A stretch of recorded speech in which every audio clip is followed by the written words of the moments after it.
बिस्मिल्लाहिर्रहमानिर्रहीम। अस्सलाम वालेकुम dear students. Exercise 2.4 question number 1, find by making suitable substitution in the following function defined as. हमें कुछ function given किए जाएंगे और हम उन फंक्शंस के अंदर सूटेबल सब्स्टिट्यूशन रखेंगे और सूटेबल सब्स्टिट्यूशन यूज़ करने के बाद हम उस क्वेश्चन को सॉल्व करेंगे और फिर उसका डेरिवेटिव एवेल्यूएट करना होगा। उसके अंदर हमें एक वाई फंक्शन गिवन है और हम जो स्क्वायर रूट के अंदर वैल्यू है हम उसे u के इक्वल लेट कर लेते हैं। यही सब्स्टिट्यूशन मेथड है। इसके अंदर हम किसी न किसी वैल्यू को समथिंग कुछ सब्स्टिट्यूट करते हैं। यहाँ पे जो वैल्यू हमारे पास है 1 minus x divided by 1 plus x, हम इसे u रख लेंगे। जब हम इसे u रख लेंगे तो y किसके इक्वल होगा?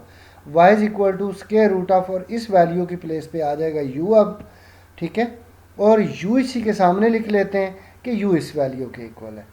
हमने u ये रखा तो y की फॉर्म ये हो गई। अब y का डेरिवेटिव लेना है। y का डेरिवेटिव हमें किस निस्बत से लेना है, किस फंक्शन के लिहाज से लेना है, ठीक है। तो हमें अब यहाँ पे ये सोचना है। तो y का डेरिवेटिव हमें u के लिहाज से लेना है। तो dy बाई डी यू होगा, फिर ऐसे ही है, क्योंकि अगर यहाँ पे x हो तो dy बाई डी एक्स लेते हैं, अगर हो t तो dy बाई डी टी लेंगे। यहाँ पे कौन है? u, तो हम लिखेंगे dy बाई डी यू। अब पावर 1/2 पीछे, इसकी पावर में से एक माइनस करवा देंगे और उसे माइनस करवाने के बाद पावर के नीचे u है, तो u का derivative with respect to d u 1 ही होगा। u का डेरिवेटिव u के लिहाज से 1 ही होगा। जिस तरह x का डेरिवेटिव dx के लिहाज से 1 होता है, तो जब derivative with respect to x चल रहा है तो x का डेरिवेटिव 1, जब u का डेरिवेटिव u के लिहाज से चल रहा है तो u का डेरिवेटिव भी 1 ही काउंट होगा। सो यहाँ पे ये आ गया। उसके बाद अब हमने यहाँ पे u की प्लेस पे u की वैल्यू रिटर्न कर देनी है। तो जो u की वैल्यू स्टार्ट में आपने लेट की थी वो वापस यहाँ पे रख दें, ठीक है। अब आप आ जाएं इस u के डेरिवेटिव पे। u का डेरिवेटिव किसके लिहाज से होना है? u के सामने फंक्शन जो है उसमें x इन्वॉल्व है, सो u का डेरिवेटिव आप x के लिहाज से करेंगे। तो अब जो u का फंक्शन है वो u बाई वी की फॉर्म में है। तो जब वो u बाई वी की फॉर्म में है तो आप ऊपर वाले फंक्शन का डेरिवेटिव लेते हैं, न्यूमरेटर का, डिनोमिनेटर को छोड़ देते हैं, माइनस ऊपर वाला फंक्शन जो न्यूमरेटर में है अब उसको छोड़ देंगे, डिनोमिनेटर का डेरिवेटिव लेंगे। देखें इसका डेरिवेटिव ले रहे हैं आप, डिनोमिनेटर छोड़ रहे हैं, माइनस। अब जिसको छोड़ा था आपने कौन था? वो 1 प्लस एक्स। अब उसका डेरिवेटिव ले रहे हैं और जिस फंक्शन का आपने डेरिवेटिव लिया हुआ है वो आप छोड़ रहे हैं, डिवाइडेड बाय डिनोमिनेटर वैल्यू का स्क्वायर, ठीक है।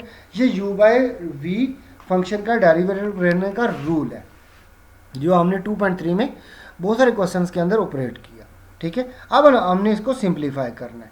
आज ये वैल्यू तो प्रीवियस पेज पे जैसे हमने देखी यहाँ पे एज इट इज़ आई। अब इस वैल्यू को देखें ज़रा, ये वैल्यू एज इट इज़ लिखी गई है। अच्छा, अब 1 का आप डेरिवेटिव लेंगे, 1 का डेरिवेटिव 0 आएगा, माइनस और फिर x का डेरिवेटिव 1 होता है तो यहाँ पे आ जाएगा -1। सिमिलरली अब 1 का डेरिवेटिव 0 और x का डेरिवेटिव 1, तो यहाँ पे 1 आ जाएगा। -1 को यहाँ मल्टीप्लाई करवा लीजिए, ठीक है। -1 को 1 से -1, -1 को x से -x, इसी तरह अब माइनस को 1 से -1, माइनस माइनस प्लस x आ जाएगा, whole divided by denominator value. अच्छा, अब यहाँ देखिए -x और प्लस x कैंसिल हो जाएंगे, -1 और -1 आपका -2 आ गया, डिवाइडेड बाय 1 प्लस एक्स का whole square as it is. अब आपने दोनों फंक्शन उनको आपने सॉल्व कर लिया अलग अलग। आपने जो y रखा, y का सामने फंक्शन u का आया और जो u फंक्शन था उसके सामने x का फंक्शन आया, तो उसका डेरिवेटिव ले लिया। दोनों फंक्शन का जब डेरिवेटिव ले लिया तो क्वेश्चन में तो वो फंक्शन एक ही था। अब आपने ये करना है कि दोबारा उस फंक्शन को कंबाइन करना है, ठीक है। अब हम दोबारा उस फंक्शन को किस मेथड से कंबाइन करेंगे? हम उसको हमेशा 2 या 2 से ज़्यादा फंक्शन को जब कंबाइन करते हैं तो बाय चेन रूल करते हैं, ठीक है। सो हमने चेन रूल का सहारा लेना है। आ जाए चेन रूल के ऊपर। अब ये dy by d x, start में जो हमारे पास फंक्शन था लेफ्ट साइड पे y था, राइट साइड पे वो फंक्शन x में था, तो एक्चुअली उसका डेरिवेटिव बनना था dy by d x, but by substitution method की वजह से हमें इस प्रोसीजर को अडॉप्ट करना पड़ा, ठीक है, कि हमने उसको 2 फंक्शंस में कन्वर्ट किया और फिर सॉल्व कर रहे हैं, ठीक है। अब हमने चेन रूल कैसे बनाना होता है? देखें यहाँ पे dy बाई डी एक्स निकाल रहे हैं हम, तो ऊपर dy है, यहाँ देखिए dx। अब यहाँ पे बीच में दरमियान में एक नया फंक्शन आया हुआ डी यू की, आपने नया फंक्शन रखा था u, तो उसका डेरिवेटिव बनता है डी यू। सो आप यहाँ पे इस प्लेस पे लिखेंगे डी यू, ठीक है। तो जब आप यहाँ पे डी यू लिखेंगे, अगर आप इस डी यू को इस डी यू से कैंसिल करवा दें तो अगेन आपके पास क्या बचता है, d y by d x. तो चैन रूल इस तरह से मुतय्यन किया जाता है कि जो वैल्यू यहाँ होती है उसकी राइट साइड पे वही वैल्यू आ रही होती है, बट आपने उसके अंदर फंक्शन मर्ज किए होते हैं, वो वाले जो आपने एक्स्ट्रा पुट किए होते हैं क्वेश्चन के अंदर।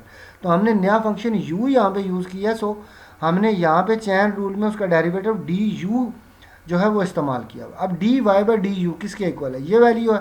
सो ये d y by d u की जगह लिखी जाएगी, और d u by d x उसकी ये वाली वैल्यू है जो d u by d x की प्लेस पे लिखेंगे।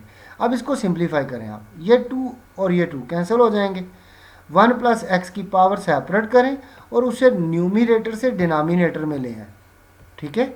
जब वो वैल्यू डिनोमिनेटर में आएगी तो उसकी पावर क्या हो जाएगी, नेगेटिव, ऊपर से नीचे आके माइनस होगी, पे 2 माइनस करवाएंगे, और एक ये वैल्यू नीचे पड़ी है 1 माइनस एक्स की पावर 1/2, इसकी पावर सेपरेट करवाई हमने, और ये तो ले लेगी स्क्वायर रूट, ये बन जाएगी स्क्वायर रूट। ये दो सिमिलर टर्म्स आई हैं, ये जो ऊपर से नीचे आई है, ठीक है, वो नीचे आई है, उसने अपनी पावर अपनी सिमिलर टर्म के साथ कंबाइन करवाई है, क्योंकि जब वो नीचे आएगी तो प्रोडक्ट फॉर्म में आ जाएगी। अब हमने इनको सिंप्लीफाई करना है, 2 क्रॉस 2 4, 4 माइनस 1 3/2। तो अब आपकी इस वैल्यू का सोल्यूशन ये हो गया, और इस वैल्यू को जिसके ऊपर पावर 1/2 है वो आपने स्क्वायर रूट में लिख ली। तो यहाँ पे आके आपने फंक्शन कंबाइन कर भी लिया, दोनों फंक्शन को सेपरेट भी किया, और फिर डेरिवेटिव लिया, लेने के बाद again by chain rule combine किया, और फिर उनको सिंप्लीफाई करके सोल्यूशन लिया।